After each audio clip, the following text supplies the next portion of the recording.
सरस्वती नमस्तोभ्यं वरदे कामरूपिणीं विद्यारंभं करिष्यामि सिद्धिर्भवतु मे सदा।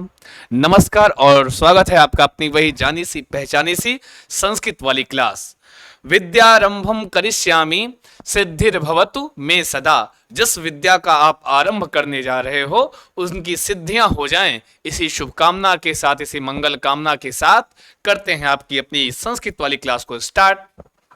आशा है, विश्वास है कि जो पिछली क्लास में आपसे हमारी बात हुई थी प्रयत्नों के संदर्भ में आपको समझ में आया होगा, आपने पढ़ा होगा। अगर कोई समस्या होगी तो मैं आपके लिए एक बढ़िया सा ऑप्शन देता हूं कि कमेंट बॉक्स खाली रहता है, लिखकर भेजें और अगली वीडियो में उसका समाधान आपको प्राप्त होगा। अब हमको तो पता है, इतने बड़े आप इतने अच्छे अच्छे विद्वान लोग हैं, सुपर टेट की तैयारी करने जा रहे हैं, तो कोनो समस्या तो है नहीं। और समस्या नहीं है, समझ में जब आपका आभ्यंतर प्रयत्न आ गया है तो सीधी सीधी चर्चा आज हम करेंगे बाह्य प्रयत्नों के संदर्भ में।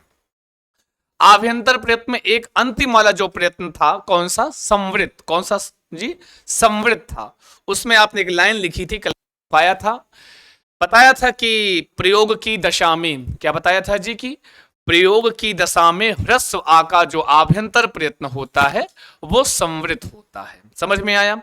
अब यहां जो क्वेश्चन आपका बनता है भाई साहब, तीन तरीके से बन सकता है और तीन तरीके को आप समझ लो कि कहां पे हमको कौन सा आंसर करना है। पहला, जब मैंने बताया था, जब अगर क्वेश्चन में ऐसा लिखा हो कि प्रयोग की दशा, क्या लिखा हो जी? प्रयोग की दशा या प्रयोग की अवस्था या प्रयोग में ह्रस्व आ का आभ्यंतर प्रयत्न पूछे तो आप बेझिझक होके संवृत लगाना है, ठीक। और अगर क्वेश्चन ऐसा बना हो, तो कैसा बना हो, लाइन समझिएगा कि क्या प्रक्रिया की दशा में, किस दशा में जी भाई साहब? कि प्रक्रिया की दशा में या प्रक्रिया की अवस्था में या प्रक्रिया में, कैसा भी लिखा हो, में ह्रस्व आ का आभ्यंतर प्रयत्न, कौन सा प्रयत्न भाई साहब? आभ्यंतर प्रयत्न पूछे तो भैया आपको क्या बताना है? बोलो बोलो बोलो। अरे भैया आपको लिख देना है क्या क्या? विवृत। क्या लिखना है जी? विवृत। समझ में आया? केवल एक दशा ऐसी है, वो कौन सी दशा है? तो कहेंगे वो प्रयोग की दशा है। ह्रस्व आ जो होता है भाई साहब, ई वाला, देखो देखो देखो, ई वाला, ई ह्रस्व वाला, ह्रस्व आ सदैव जब पूछे कि किस दशा में भाई साहब? ई प्रक्रिया की दशा में। किस दशा में? प्रक्रिया की दशा में पूछे, प्रक्रिया की दशा में, तो हमेशा आपको विवृत बताना है। जब यही प्रक्रिया की जगह क्या लिखा हो? प्रयोग की दशा, कौन सी दशा? प्रयोग की दशा, तब आपको क्या बता देना है? तब आपको बता देना है संवृत। क्या बताना है? संवृत। समझ में आया? दो अवस्थाएं, प्रयोग की दशा, प्रक्रिया की दशा। जब आपका क्वेश्चन है प्रक्रिया की दशा, तब आपका आभ्यंतर प्रयत्न विवृत होगा। किसके लिए? ह्रस्व आ के लिए। और अगर क्वेश्चन आपका है प्रयोग की दशा और पूछा है किसका आभ्यंतर प्रयत्न? ह्रस्व आ का, तब क्या बताना है? तब आपको बताना है संवृत। बाकी सब वैसे ही, ठीक है जी। और एक चीज होता है, कभी कभी पूछता है कि संपूर्ण व्यंजन वर्णों के आभ्यंतर प्रयत्न कौन कौन से होते हैं? तो जाहिर सी बात है, आप अगर पिछला वीडियो देखोगे तो शुरुआत का कौन सा है? स्पृष्ट। कौन सा? स्पृष्ट आभ्यंतर प्रयत्न। और स्पृष्ट आभ्यंतर प्रयत्न में मैंने बताया था सारे के सारे स्पर्श व्यंजन आते हैं।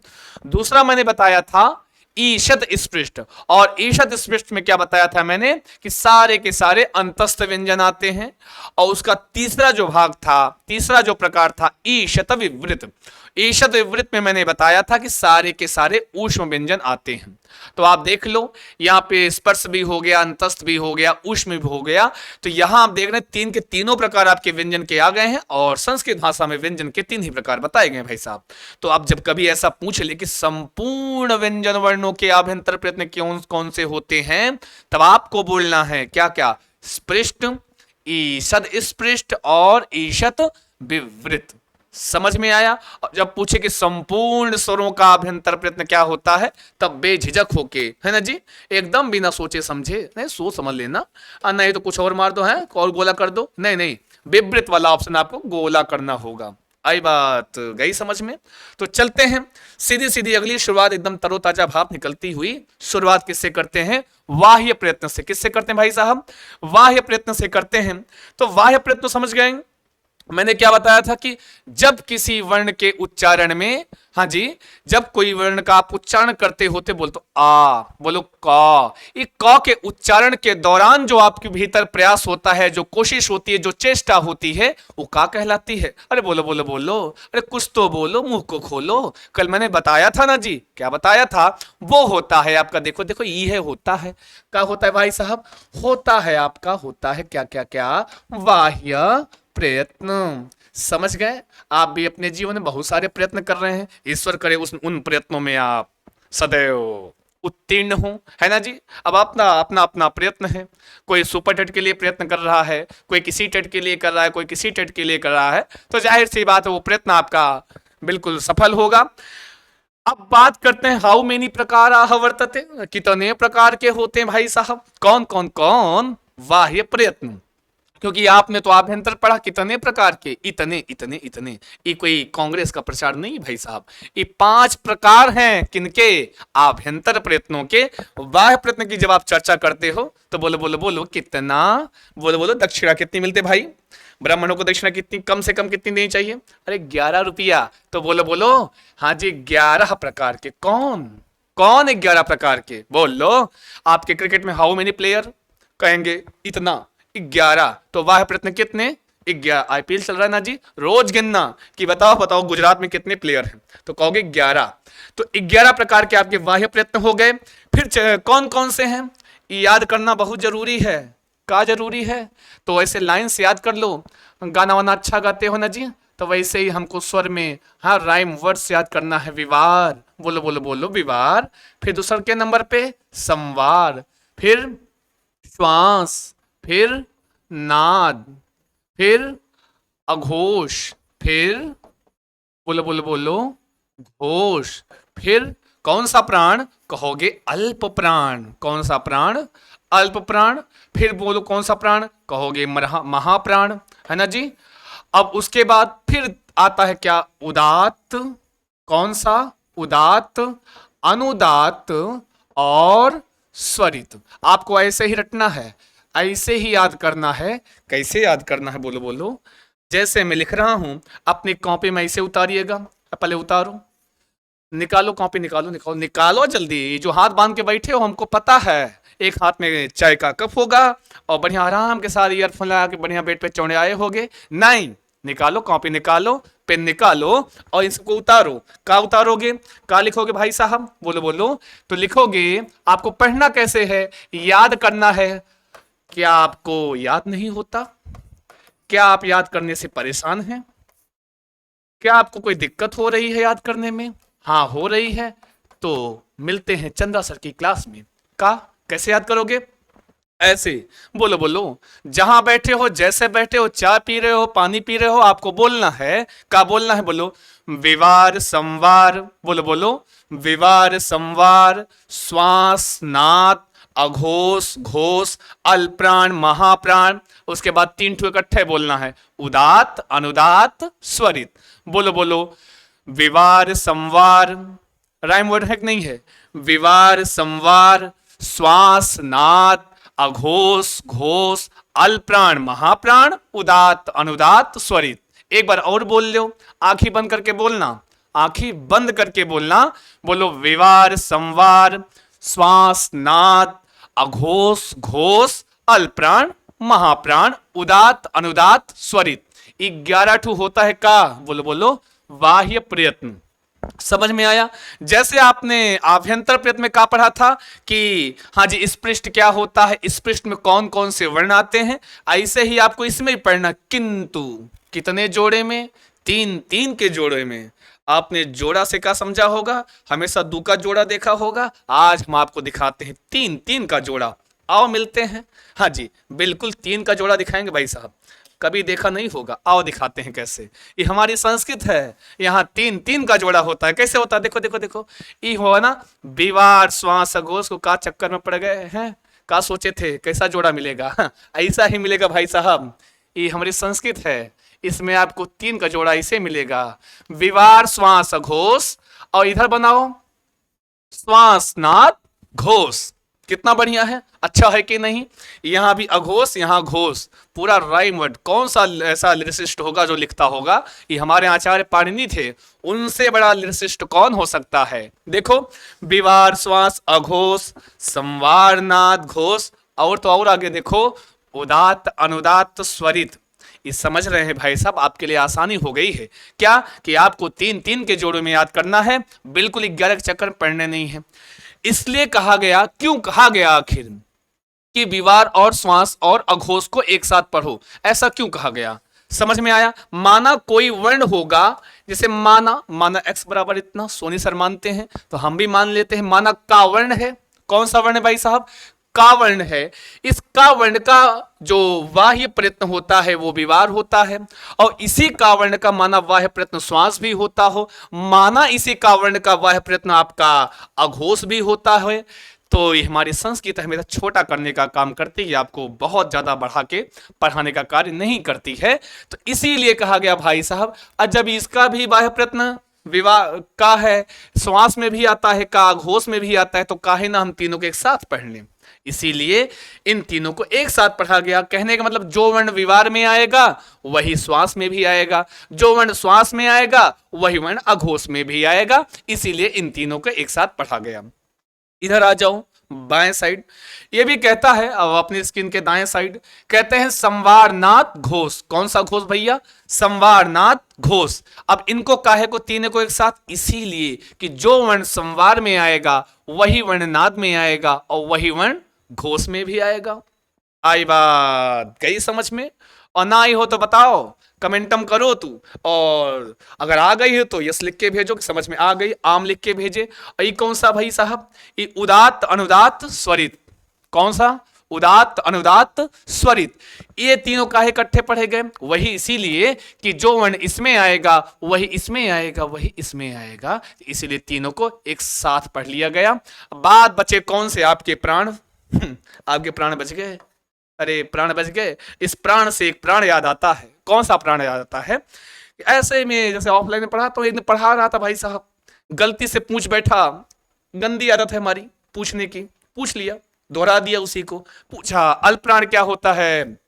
तो ऐसे ही एक लोग थे, ऐसे ही बैठे थे, उनसे मैंने पूछ लिया कि बताओ अल्प प्राण क्या होता है? तो भाई साहब ने बड़े मुस्कुराते हुए जवाब दिया, क्या? जब हमारे प्राण धीरे धीरे निकले। कैसे? जब प्राण धीरे धीरे निकले, वो अल्प प्राण है। तो हमारे अंदर उत्सुकता आई, तो मैंने लगे हाथ कहा भैया महाप्राण पूछ लो। तो भाई साहब ने क्या बेहतरीन जवाब दिया, बोला कि जब प्राण तेजी से निकल जाए तो महाप्राण होता है। अरे भाई साहब, उन्होंने बहुत सही जवाब दिया था, लेकिन प्राण का मतलब कुछ और समझ लिया था। उस यहां पर प्राण का मतलब प्राणवायु से होता है, और उन्होंने प्राण का मतलब वो वाला प्राण समझा है ना, जब प्राण तेजी से निकल जाए। तो बिल्कुल उन्होंने सही कहा था। आते हैं, हम आपको प्राणों से जोड़ते हैं। सबसे पहले हम आपको प्राण पढ़ाएंगे ताकि आपके प्राण अच्छे हों। चलते हैं, चलिए देखते हैं कौन सा प्राण था भाई साहब। इन 11 को भूलना नहीं है, क्योंकि आपका क्वेश्चन भी तो पूछता है कि हाउ मेनी प्रकार तब ई वाला बताना है। पहचानने को देगा निम्नलिखित में से, आप माफ कीजिए, निम्नलिखित में से बाह्य प्रयत्न कौन सा है? तो अब मिल लो इनसे अच्छे से। तो अगर कहीं किसी ऑप्शन विवार लिखा है, कहीं संवार लिखा है, कहीं श्वास लिखा है, कहीं नाद लिखा है, अरे मान लो 11 में से कुछ लिखा है, तो भैया वही वाला सही करना, पहचान लेना। अब इनके बारे में पढ़ लो। सबसे पहले प्राण से शुरू करते हैं। कौन सा प्राण? अल्प प्राण। जब प्राण आपके सनई ही निकले है। एक गाना सुना है ना कि सनई सनई मम जीवने आगच्छ, तो धीरे धीरे हमारे जीवन में आ जाना है। कौन आ जाएगा? ई वाला अल्प प्राण। कौन सा प्राण भाई साहब? अल्प प्राण। जब अगर हम शाब्दिक अर्थ के तौर पे देखें, जो भाई साहब ने हमको बताया था हमारी क्लास में, प्राण धीरे धीरे निकले, तो कहते हैं जिन वर्णों को बोलने में या जिन वर्णों के उच्चारण में हमारे मुख से कम वायु बाहर निकले। समझ में आया? वही कौन सी वायु? प्राण वायु। जो आप निश्वास लेते हो, श्वास लेते हो, श्वास छोड़ते हो, वो प्राणवायु होती है। तो वही कह रहे हैं, जिस वर्ण के उच्चारण में हमारे मुख से कम वायु बाहर निकले, वो वर्ण हमारे कहलाते हैं अल्पप्राण। ये तो शाब्दिक अर्थ के तौर पे है, किंतु हम संस्कृत पढ़ रहे हैं और संस्कृत पढ़ रहे हैं तो संस्कृत में सूत्र तो आएगा ही, जैसे आपके मैथ में आता है। चलो देखते हैं संस्कृत का सूत्र। तो कुछ नहीं है सूत्र में, सब मोह माया है। काम आया है, कहते हैं वर्गाणाम। बोलो बोलो बोलो बोलो, मुंह को खोलो। वर्गाणाम प्रथम, कौन? प्रथम, तृतीय और पंचमाह। प्रथम तृतीय पंचमाह यणश्च यणश्च यणश्च अल्प प्राणाः।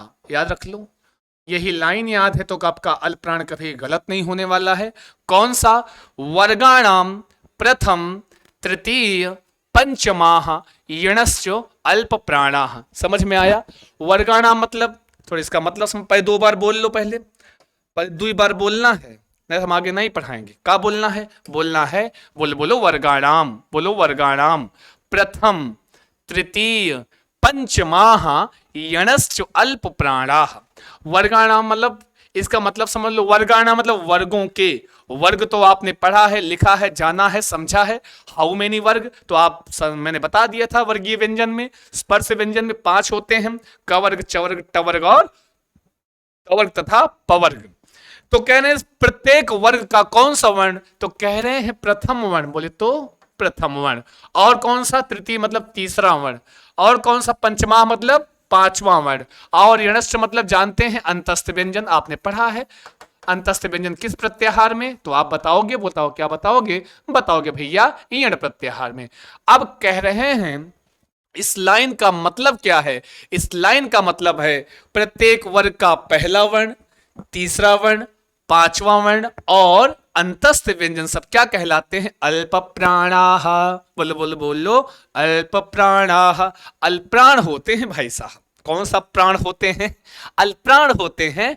तो चलो देखते हैं। तो वर्गाणाम वर्ग का पहला वर्ण, तीसरा वर्ण, 5वां वर्ण प्लस अंतस्थ। अब याद कर लो। याद क्या करना है? कुछ नहीं याद करना भाई साहब। आपको अल्प प्राण इज इक्वल टू, अल्प प्राण इज इक्वल टू 135। 135 कौन सा? 135 प्लस अंतस्थ। समझ में आया? 135 प्लस अंतस्थ इज इक्वल टू अल्प प्राण। और 135 का मतलब क्या है? 135, 1 का मतलब वर्ग का पहला वर्ण, 3 का मतलब वर्ग का तीसरा वर्ण, 5 का मतलब वर्ग का 5वां वर्ण, अंतस्थ का मतलब जानते हैं 4 ठू होता है, या, वा, रा और ला। क्या लिखना आवश्यक है? आप तो वर्ग तो जानते हो, नहीं तो कहो लिख दें। लिख देना, गुस्सा जाओगे कि लिखते हैं नहीं, ज्ञान बता देते हैं। तो जी वर्ग का पहला अक्षर कौन सा होता है? बताओ बताओ बताओ, हमारे बताओ वर्गीय व्यंजनों। क वर्ग का पहला वर्ण का, ठीक है, और तीसरा वर्ण बोलो बोलो गा, और 5वां वर्ण ङा। उसके बाद च वर्ग आता है, च वर्ग का पहला वर्ण चा, तीसरा वर्ण जा, फिर ये या, फिर ट वर्ग का पहला वर्ण टा, तीसरा वर्ण डा और 5वां वर्ण बोलो बोलो ना। फिर आपका त वर्ग आता है, त वर्ग का पहला वर्ण ता, तीसरा वर्ण दा और 5वां वर्ण ना। प वर्ग का पहला वर्ण बोलो बोलो पा और तीसरा वर्ण पाफा बा। और भैया बोलो अंतिम, बोले तो 5वां वर्ण कौन सा होता है? तो बोलोगे मां। समझ में आया? और क्या आता है भाई साहब? और आता है, ओ माफ कीजिएगा, और क्या आता है? और आता है या। अंतस्थ व्यंजन कौन से होते हैं? या होता है, वा होता है, रा होता है और ला होता है। कहने का मतलब क्या है भाई साहब? ये जितना आपकी स्क्रीन पर लिखा है 1 3 5 अंतस्थ, इतने वर्णों में से आपको कोई वर्ण देगा और पूछेगा बताओ बताओ बताओ इस च वर्ण का बाह्य प्रयत्न क्या होता है? बताओ बताओ, तो आपको याद आएगा। क्या याद आएगा? 135 प्लस अंतस्थ इज इक्वल टू अल्प प्राण। 135 मतलब वर्ग का पहला अक्षर। ये जो चा पूछा है तो वर्ग का कौन सा अक्षर है? पहला अक्षर है, इसका मतलब है इसका बाह्य प्रयत्न क्या होगा भाई साहब, अल्प प्राण होगा। समझ में आया? माना आपसे पूछा है, जरा बताओ ला वर्ण का बाह्य प्रयत्न क्या होता है, तो आप क्या बताओगे भाई साहब? ला वर्ण का बाह्य प्रयत्न, ये ला कैसा वर्ण है? अंतस्थ व्यंजन है। और आपने पढ़ा है वर्गाणाम प्रथम तृतीय पंचमाह यणश्च अल्प प्राणाः, तो यणश्च बोले तो यण बोले, यण प्रत्याहार में अंतस्थ व्यंजन आते हैं। और आपने 135 प्लस अंतस्थ पढ़ा है, जहां अंतस्थ की चर्चा आई भाग जाना अल्प प्राण के पास, बेझिझक एकदम। समझ में आया? कहो तो आगे बढ़ लें। आगे बढ़ते हैं। जब प्राण आपके अल्प हो गए, अब महाप्राण की बारी आई है भाई साहब, प्राण तेजी से निकालना है आपको। अब किसका प्राण निकालना हो तो आप जानते होंगे, महाप्राण। कौन सा प्राण? महाप्राण। अब वही सेम टू सेम अस्ति, कोपि समस्या नास्ति, किंचित पश्यन्तु सर्वे, क्या अस्ति? वर्गाणाम, वर्गाणाम, वर्गाणाम द्वितीय, द्वितीय चतुर्थौ, चतुर्थौ शलश्च, शलश्च महाप्राणाः। कितना बढ़िया संस्कृत विषय है, कितनी प्यारी संस्कृत है।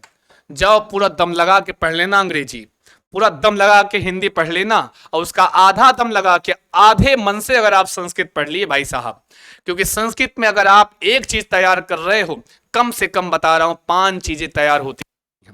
आप आगे पढ़ोगे, शुरू में जो आप वर्णमाला पढ़ रहे हो, संपूर्ण संस्कृत व्याकरण में सारा खेल उन्हीं वर्णमाला में ही, कहीं वर्णों को जोड़ना सिखाते हैं, कहीं वर्णों से बने शब्दों को तोड़ना सिखाते हैं, यही सब तो सिखाया गया है संस्कृत में। आपने स्वर व्यंजन पढ़ा, सारा स्वर व्यंजन तो आ रहा है इसमें, बस क्या है, उनको अलग अलग रूपों में व्यवस्थित रखना है। वही स्वर है, वही व्यंजन है, और उनको केवल जैसे यही देख लो, आपने वर्गीय व्यंजन पढ़ा था कि 5 वर्गों में बांटा गया है, कवर्ग, चवर्ग, टवर्ग, तवर्ग और पवर्ग। अब सारा खेला उसी का है। कहा उन्हीं वर्गों में से ही तो आपका महाप्राण आया, उन्हीं वर्गों में से आपके अल्पप्राण आए। जैसे महाप्राण है तो वर्गाणाम द्वितीय चतुर्थो शलश महाप्राणाः लिखा है, तो प्रत्येक वर्ग का कौन सा वर्ण, कौन सा वर्ण भाई साहब? वर्ग तो आपको पता है, क्योंकि आपने शुरुआत में ही व्यंजन में ही पढ़ लिया था कि द्वितीय मतलब होता है दूसरा, और चतुर्थो मतलब होता भाई साहब चौथा, और शल प्रत्याहार भी शुरू में ही पढ़ा आपने। शल में कौन सा वर्ण आता है तो कहोगे कौन सा? कहोगे आता है ऊष्म व्यंजन भाई साहब। तो कहने का मतलब प्रत्येक वर्ग का दूसरा वर्ण, चौथा वर्ण प्लस ऊष्म व्यंजन। कौन? ऊष्म। 24 प्लस ऊष्म इज इक्वल टू महाप्राण है। 24 प्लस ऊष्म इज इक्वल टू महाप्राण। समझ में आया? वर्ग का दूसरा अक्षर इसी को लिखे देते हैं, नहीं तो फिर गड़बड़ाओगे, लिख देते हैं। हाँ जी, कवर का दूसरा वर्ण खा है ना जी, और चौथा घा, चवर का छा, फिर चौथा झा, टा, था, फिर यहां ढा, फिर उसके बाद था और धा, पवर्ग में फ और भा। ऊष्म व्यंजन जानते हैं, शा होता है, क्षा होता है, सा होता है और हा होता है। अब इतने सारे वर्ण जो आपके लिखे मेरे भाई, मेरे दोस्तों, मेरे मित्रों, इतने सारे वर्णों का कभी पूछ ले आपसे बाह्य प्रयत्न, आपको बता देना है भाई साहब। क्या बता देना है? आपको बता देना है हमेशा महाप्राण। कौन सा प्राण? महाप्राण इज इक्वल टू 24 प्लस ऊष्म, वर्ग का दूसरा अक्षर, वर्ग का चौथा अक्षर, और सारे के सारे ऊष्म व्यंजन। समझ में आया? आई बात? गई समझ में? अगर ना आए तो भाई साहब कमेंट करके बोल देना। बार बार कहता हूं, सारी व्यवस्था एग्जाम कोच पे उपलब्ध है, यहां सब कुछ मिलने वाला है आपको, है ना जी? ऐसे बने रहिए। आगे चलते हैं भाई साहब। दूठो तो कंप्लीट हो गया आपका, आपके 2 प्राण गए, एक गया अल्प, एक गया महा, है ना जी? अब आके हैं आगे, अब 3-3 का जोड़ा पढ़ना है भाई साहब। कौन सा जोड़ा? भाई 3 वाला जोड़ा। हाँ, कहते थे बहुत, मैंने तो बहुत सुना है भाई, मंगल वाली बाजार में 3 का जोड़ा, है ना जी? अब हमको आपको भी दिखाते हैं, हमारी संस्कृत में 3 का जोड़ा बिकता है। एक है विवार, श्वास और अघोष, विवार श्वास अघोष। हो सकता है आज का वीडियो आपको थोड़ा सा लंबा मिले, कारण है भाई साहब बाह्य प्रयत्न पढ़ रहे हो और संख्या उनकी 11 है, इसलिए जी है ना जी। विवार श्वास अघोष, विवार श्वास अघोष, बोलो बोलो बोलो, मुंह तो खोलो कुछ तो बोलो, विवार श्वास अघोष। लिखो लिखो सूत्र लिखो, फिर लिखो, बड़ा लिखो लिखो। कहते हैं उसी वही सूत्र आपको बता देगा कि विवार में कौन से वर्ण आते हैं, श्वास में कौन से आते हैं और अघोष में कौन से आते हैं। तो कहते हैं खरो, बोलो बोलो, खरो विवारः, विवाराः श्वासा अघोषाश्च। ठीक है जी, अघोषाश्च।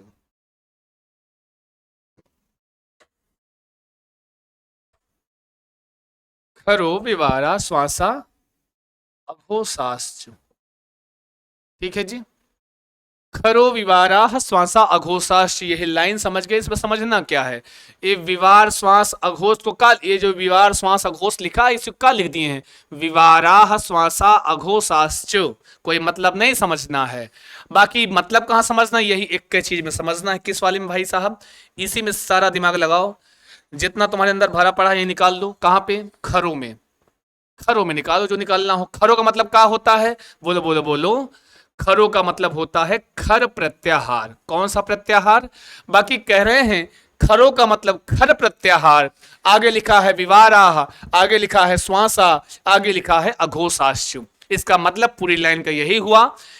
खरों का मतलब खर प्रत्याहार में आने वाले समस्त वर्ण क्या कहलाते हैं, क्या होते हैं, कहते हैं वही विवार भी होते हैं, वही श्वास भी होते हैं, चा मतलब और, वही अघोष भी होते हैं। समझ में आया। कहने का तात्पर्य इतना सा है कि खर प्रत्याहार में जो भी वर्ण आएगा, जितने वर्ण आएंगे, उन समस्त वर्णों का जब कभी पूछे बाह्य प्रयत्न क्या होगा, किस प्रत्याहार में, खर प्रत्याहार में जितने वर्ण आते हैं उन समस्त वर्णों का बाह्य प्रयत्न क्या होगा, तो आप बोलोगे, हाँ जी आप ही बोलोगे, विवार होता है, श्वास होता है और अघोष होता है। आई बात कई समझ में, समझे कि नहीं समझे, कोपी डाउटम तो नास्ति है, बोलो बोलो बोलो, बाउंसम तो ना जातम। अगर बाउंस जाएगा भाई साहब बताना, तो लेवल में लाने का प्रयास हम करेंगे। समझ में आया। खरो मतलब खर प्रत्याहार। अब बारी आपकी, क्योंकि मैंने तो आपको प्रत्याहार पढ़ाया है और प्रत्याहार में बताया है कि प्रत्याहार में वर्णों की गिनती कैसे करते हो। तो खर प्रत्याहार है तो एक सूत्र आपने पढ़ा होगा, कौन सा, खप छठत चट तो, कौन सा, बोलो बोलो, खप छठत चट तो, कौन सा, लिख ही देते हैं, खप छठत च त वो, खप छठत चट तो कपयो, फिर शश शर श श स र। ठीक है, ये सूत्र संख्या 11वां है भाई साहब, सूत्र संख्या 11, 12 और 13। खर, खरों से बना है कौन सा प्रत्याहार, खर प्रत्याहार बना है। तो आप जानते हैं प्रत्याहार में क्या होता है, या माहेश्वर सूत्रों का आदि वर्ण लेते हैं और उसी का इत संज्ञक वर्ण लेते हैं। तो भाई साहब आपने यही काम तो हुआ है, बिल्कुल शून्य से शिखर की ओर हम लोग बढ़ रहे हैं। तो आदि वर्ण के रूप में हमने खा लिया है, इत संज्ञक वर्ण र लिया है। तो प्रत्याहार का नियम ही यही है बनाने का, आदि वर्ण लो, अंतिम इत संज्ञक वर्ण लो और दोनों को मिलाए दो। तो खा आदि वर्ण था, रा इत संज्ञक वर्ण था, दोनों को मिलाया बन गया खर। अब कहते हैं प्रत्याहारों में वर्णों की गिनती करते समय एक ही काम करना है। काम क्या है, आदि वर्ण को लेते हुए गिनना है और अंतिम इत संज्ञक वर्णों को छोड़ते हुए गिनना है। तो चलो गिनते हैं भाई साहब, आदि वर्ण से कौन कौन से वर्ण आएंगे। देखो देखो देखो, अरे देखो देखो देखो, बोलो बोलो बोलो। तो खर में कौन से वर्ण आ रहे हैं भाई साहब, तो लिखो ख, फ, छ, थ, थ, च, ट, ट। वा को नहीं लेंगे, इत संज्ञक है इसको छोड़ दिए, फिर क्या लेंगे, का, फिर प, या इत संज्ञक है इसको छोड़ दिए, फिर श, फिर श, फिर सा, राइट संज्ञक है, इसको छोड़ दिए। समझ में आया? तो इतने सारे वर्ण जो हैं, और क्या आता है भाई साहब इसमें? एक चीज और आता है, कुछ नहीं आता, बस इतना ही आता है। इतने सारे वर्ण क्या कहलाए? विवार श्वास अघोष कहलाए। क्यों? अब कभी पूछे जरा बताओ, ये बताओ, ये दंत सा का आभ्यंतर बाह्य प्रयत्न क्या होता है? तब आप क्या बताओगे? आपका उत्तर होगा विवार श्वास अघोष। कारण क्यों बताया आपने विवार श्वास अघोष?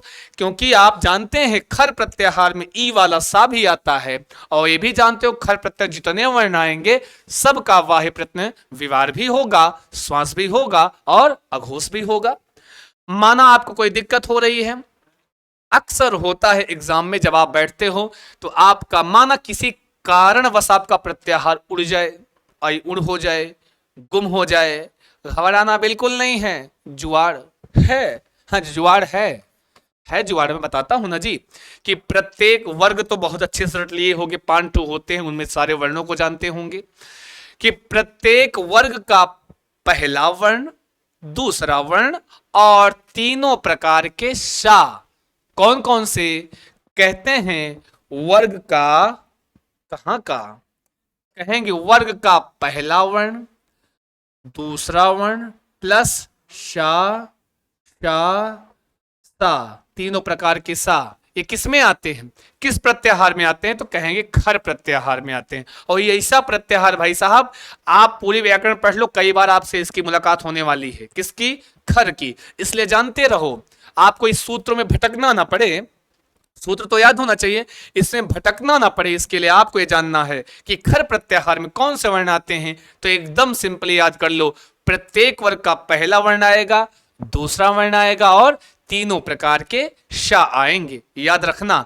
और खर प्रत्याहार में जितने भी वर्ण आते हैं सबका बाह्य प्रत्यय होता है विवार श्वास अघोष।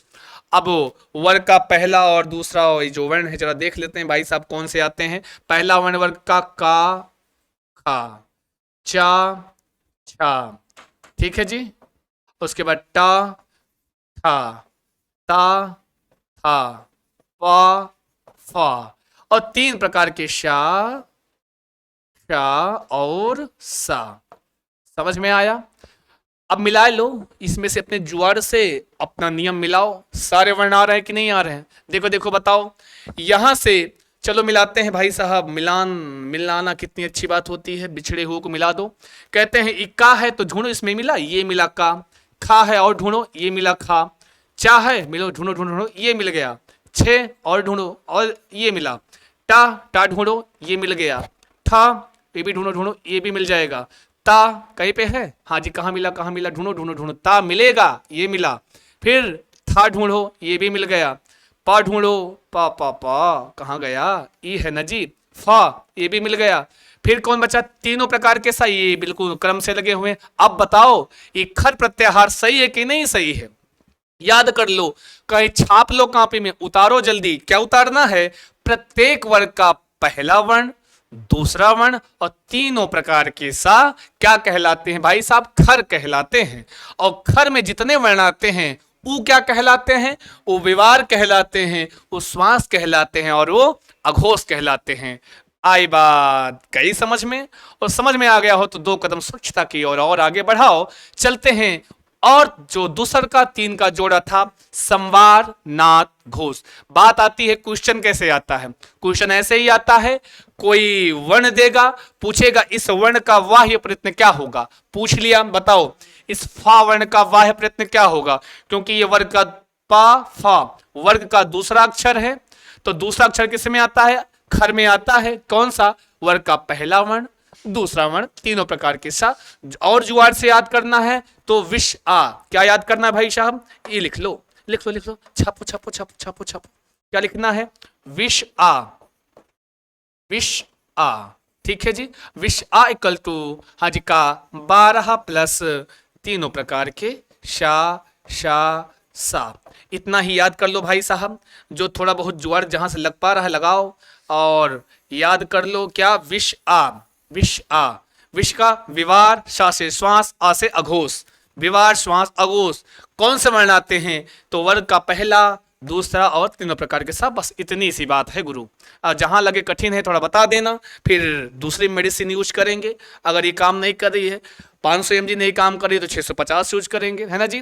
बिल्कुल ये सारी बातें जो मैं यहाँ बता रहा हूँ भाई साहब, एकदम जैसे कोरोना में पैरासीटामॉल काम करती थी, एकदम सेम टू सेम वैसे ही काम करेगी, कोई वैक्सीन नहीं, पैरासीटामॉल से काम चलिष्यति। अस्तु चलतु अग्रे आगच्छतु। तो पढ़ते हो क्या क्या क्या, संवार, नाद और घोष। क्या पढ़ते हो भाई साहब?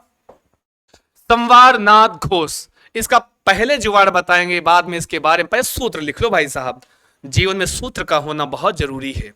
जहां भी हो सूत्र लगाना काम हो जाएगा। आप किसी को बहुत चाह रहे हैं तो हमारा सूत्र बोल देना, बताएंगे नहीं। वो सूत्र बहुत अच्छा है, यही बोलना है। बोलो बोलो बोलो, हर्षः का, बोलो बोलो, हर्षः संवारः। हर्षः संवारः। कोई आपसे बहुत रूठा हुआ हो, किसी को मनाना हो, है किसी को मनाना हो, बहुत रूठा हुआ हो, ई वाला सूत्र बोलना, हर्षः संवारः नादा घोषाश्चो। हर्षः संवारः नादा घोषाश्चो। एक बार ट्राई करना, फिर हमसे मिलना, फिर बताना है। ज्यादा बार तो ट्राई, एक बार ट्राई करना, दोबारा किए तो गड़बड़ हो जाएगा, है ना जी। तो क्या बोलना है? हर्षः संवारः नादा घोषाश्चो। हर्षः संवारः नादा घोषाश्चो। 2-3 बार बोल लो। एक बार आंखें बंद करके बोल लेना। का आंखें बंद करो और बोलो, हर्षः संवारः नादा घोषाश्चो। मतलब समझ लो इसका क्या होता है भाई साहब।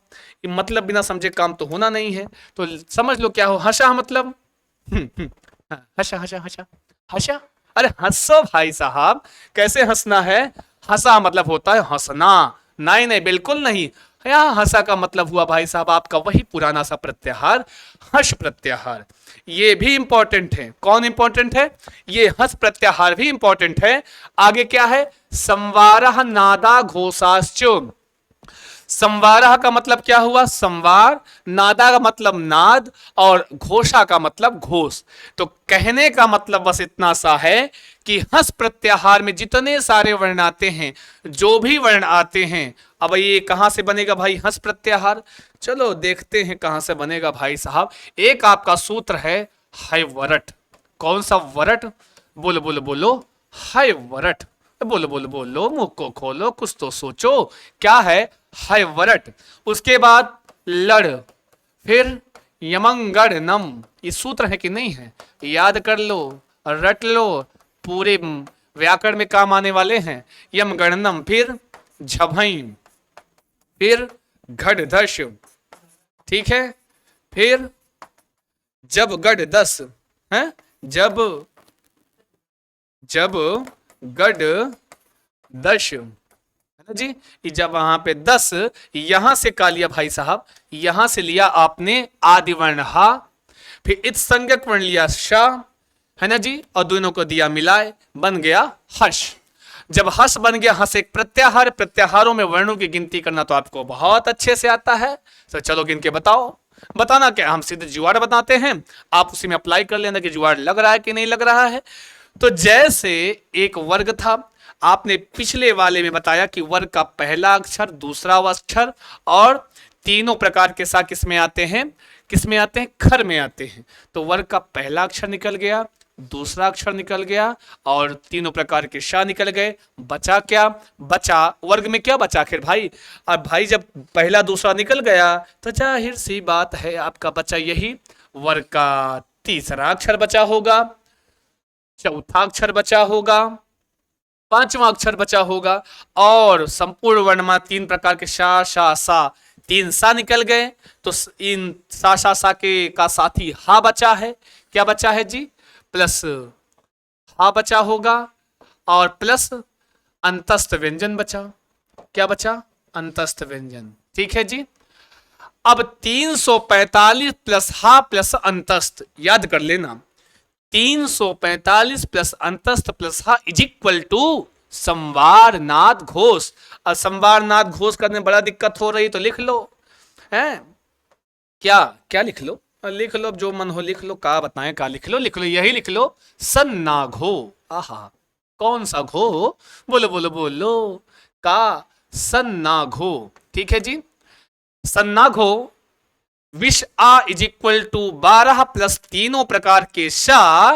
बोलो विष आ विवार श्वास घोष सेम टू सेम सन्ना घो। सन से संवार, ना से नाद, घो से घोष। संवार नाद घोष इज इक्वल टू 345 प्लस हा प्लस अंतस्थ।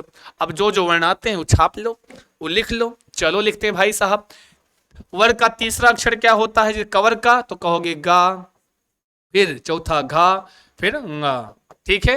फिर वर का तीसरा चवर का चाचा जा, झा, फिर या, फिर डा, ढा, फिर ना, फिर दा, धा, फिर ना।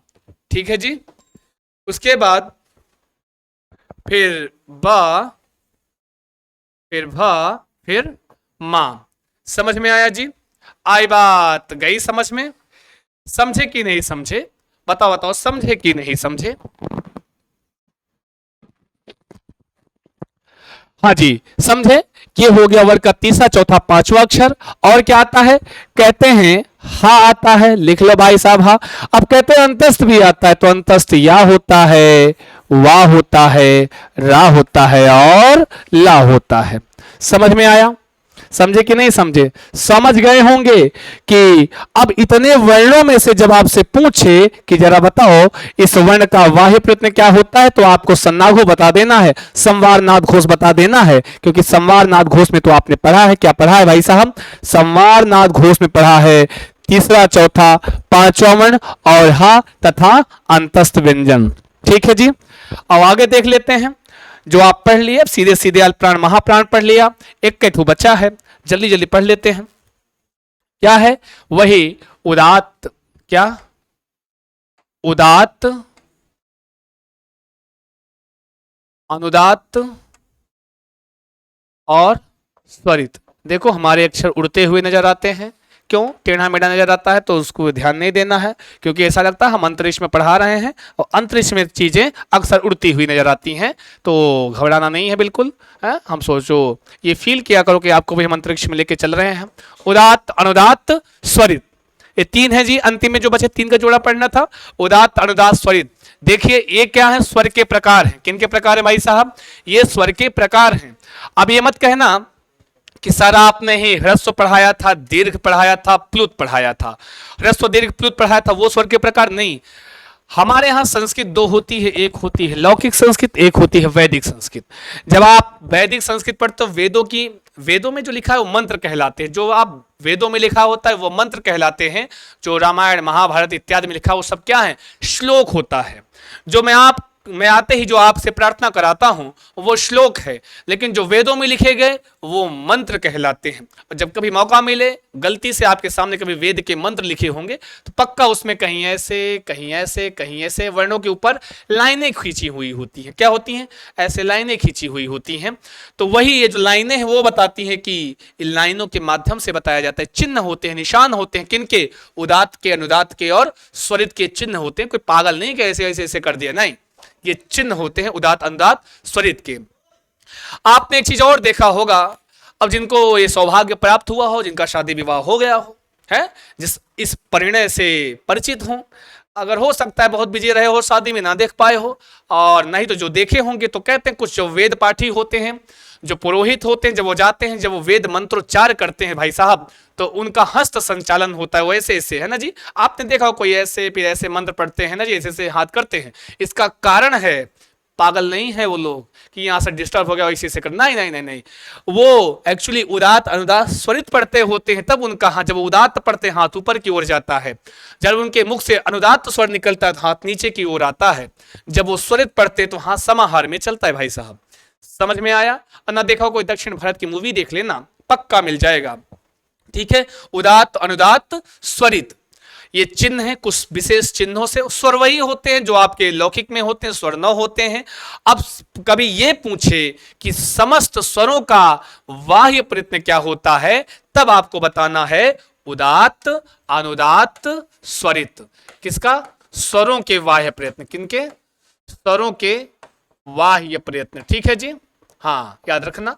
और ये तो स्वरों के बाह्य प्रयत्न है। और जब आपसे पूछे कि स्वरों के आभ्यंतर प्रयत्न, तब आपको क्या बताना है, विपरीत बताना है। जब स्वरों के बाह्य प्रयत्न पूछे तब आपको उदात्त अनुदात्त स्वरित बताना है। समझ में आया? आई बात गई समझ में? और समझ गए हो तो चलो फटाफट देख लेते हैं इसका मतलब क्या है भाई साहब। ज्यादा नहीं जानना है, 2-3 चीजें जाननी है, मैं बताऊंगा। एक तो ये लाइन याद करना, उच्चई, हाँ जी हाँ जी, उच्चई रुदात्तः, ये लाइन याद कर लेना। उच्चई रुदात्तः, इसका सिंपल सा मतलब होता है जिन वर्णों का उच्चारण मुख के ऊपरी भाग से होता है वो उदात्त स्वर कहलाते हैं। कौन से स्वर कहलाते हैं? उदात्त स्वर कहलाते हैं। और लिख लेना कि इनका कोई चिन्ह नहीं होता है। क्या? हाँ, ऐसे लिखना कि जैसे मैं बता रहा हूं, इनका कोई चिन्ह नहीं होता है। लिख लो, उदात्त स्वर का कोई चिन्ह नहीं होता है। हाँ जी, क्या होता है? कोई चिन्ह नहीं होता है। समझ में आया? जहां कोई चिन्ह ना लगा हो समझो वो कोई चिन्ह नहीं होता। किनका? उदात्त स्वर का कोई चिन्ह नहीं होता। दूसरा है अनुदात्त, इनको देख लेते हैं। कहते हैं नीचई रनुदात्तः, नीचई रनुदात्तः, माफ कीजिए, नीचई, अस्तु, नीचई रनुदात्तः, नीचई रनुदात्तः। जब जिस वर्ण का, जिस स्वर वर्ण का उच्चारण मुख के अधोभाग से होता है वे अनुदात्त स्वर कहलाते हैं। नीचई रनुदात्तः बताया गया। फिर स्वरित है, कहते हैं स्वरितः समाहारः। क्या बोलते हैं जी? स्वरितः समाहारः, स्वरितः समाहारः, मतलब जिन वर्णों का, जिन स्वरों का उच्चारण मुख के ऊपरी और अधोभाग दोनों से होता है वो स्वरित स्वर कहलाते हैं। इनके चिन्ह देख लें। कहते हैं जब भी किसी स्वर के नीचे पड़ी रेखा खींची हो, हाँ जी याद रखना, जब भी किसी स्वर के नीचे एक पड़ी रेखा खींची हो वो होता है आपका अनुदात्त स्वर। समझ में आया? कैसा? जब किसी, जैसे माना कोई लिखा है, कोई वर्ण, क्या लिखा है जी? आ। क्या लिखा है भाई साहब? माना कोई वर्ण लिखा है आ, क्या लिखा है? आ, और आ में कोई चिन्ह नहीं लगा है। इधर देख लेते, इधर इधर इधर इधर इधर आओ, इधर आ जाओ, हाँ बाएं साइड आ जाओ। हाँ, ये आ, ये जो आ लिखा है भाई साहब, दिख रहा है कि नहीं दिख रहा है? दिख रहा है, हाँ दिख रहा होगा। ये जो आ वर्ण है, ये आ वर्ण में कोई चिन्ह नहीं, इधर लिख लेते हैं, कोई बात, इधर लिख लेते हैं भाई साहब, ज्यादा आंख ना मुलमुलाओ, ठीक से हम इधर लिख देते हैं। ऐसे लिखा हो आ, का लिखा हो आ, इस आ में कोई चिन्ह है? कोई चिन्ह नहीं है भाई साहब, आ में कोई चिन्ह नहीं है, इसलिए ये क्या है? उदात्त स्वर है। अब माना यही आ होता और मैंने कहा नीचे पड़ी रेखा, ऐसे पड़ी रेखा लगी होती, तब ये स्वर कैसा है यहां पर? तब आप कहोगे ये स्वर अनुदात्त स्वर है। कैसा स्वर है? कैसे पहचाना? उस चिन्ह से पहचाना, उस निशान से, उस साइन से पहचाना कि जब किसी स्वर के नीचे ऐसे पड़ी रेखा खींची है तो वो कैसा है जी? वो है आपका अनुदात्त स्वर। समझ में आया? और जब किसी भी स्वर के ऊपर ऐसे खड़ी रेखा हो, क्या हो भाई साहब? बोलो बोलो बोलो। जब किसी स्वर के ऊपर ऐसे लंबवत रेखा खींची हो, खड़ी रेखा हो, ये रेखा, ये चिन्ह, निशान बताता है कि यहां पे स्वर कैसा है? यहां पे स्वर स्वरित स्वर है। अब यहां पे पूछूं यहां स्वर ये आ कैसा स्वर है? तब आप बताओगे स्वरित स्वर है। मैं पूछूंगा यहां पे जब नीचे पड़ी रेखा है, यहां पे स्वर कैसा है? तो कहोगे अनुदात्त स्वर है। और जब केवल आ लिखा है तब कैसा स्वर है? कहोगे उदात्त स्वर है। क्वेश्चन पूछता है कि किस स्वर का कोई चिन्ह नहीं होता, तो आपको बताना है उदात्त स्वर का कोई चिन्ह नहीं होता। जब पूछेगा ऐसे दिया होगा यहां पे स्वर कैसा है, तो ये अनुदात्त है। कौन सा दात्त है भाई साहब? अनुदात्त है। ये कैसा है? ये स्वरित है। याद रख लेना, बस इतनी सी बात है। ये लाइन याद हो, उच्चैर उदात्तः उदात्त स्वर होता है, नीचैर अनुदात्तः अनुदात्त स्वर होता है, और जब पूछे स्वरितः समाहारः तो कहेंगे स्वरित स्वर होता है भाई साहब। बस इतनी सी बात। और जो इनका चिन्हांकन व्यवस्था है वो आपको पता हो, इससे ज्यादा और कुछ नहीं भैया। समझ में आया? आई बात? गई समझ में।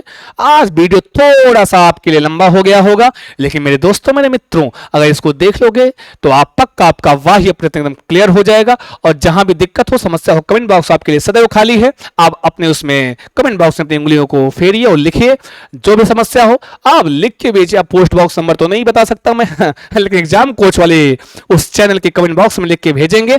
समस्या का समाधान पूर्णतया कराएंगे, पूरी गारंटी के साथ कराएंगे। फिर तब तक के लिए लेते हैं आपसे विदा। नमस्कार। मिलते हैं अगले एपिसोड में ऐसे ही तड़कते भड़कते ऊर्जा के साथ। नमस्कार।